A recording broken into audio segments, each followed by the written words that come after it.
അമ്മയുടെ പ്രസിഡന്റ് സ്ഥാനത്തേക്ക് അട്ടിമറികളൊന്നും ഉണ്ടായില്ലെങ്കിൽ ഒരു വനിത അമ്മയുടെ പ്രസിഡന്റ് ആകാൻ എല്ലാ സാധ്യതകളും ഉണ്ട്.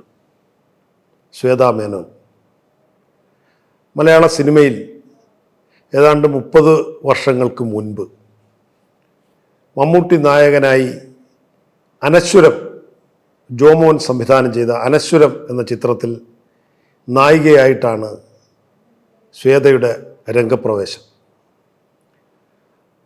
അത് രസകരമായ ഒരു രംഗപ്രവേശമായിരുന്നു.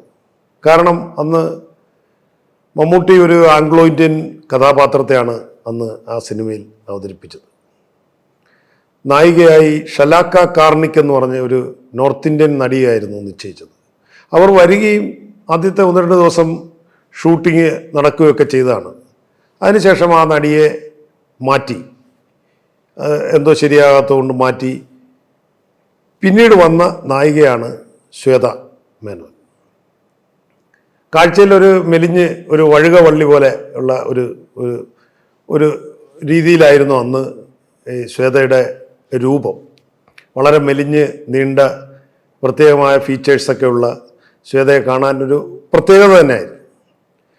ONV കുറുപ്പിൻ്റെ കുടുംബ പശ്ചാത്തലമുള്ള, പാരമ്പര്യമുള്ള, മലപ്പുറത്തിൻ്റെ ഒരു ഏറനാടൻ്റെ ശൈലിയുള്ള വളരെ രസകരമായ ഒരു വ്യക്തിത്വമാണ് ശ്വേതാ മേനോൻ.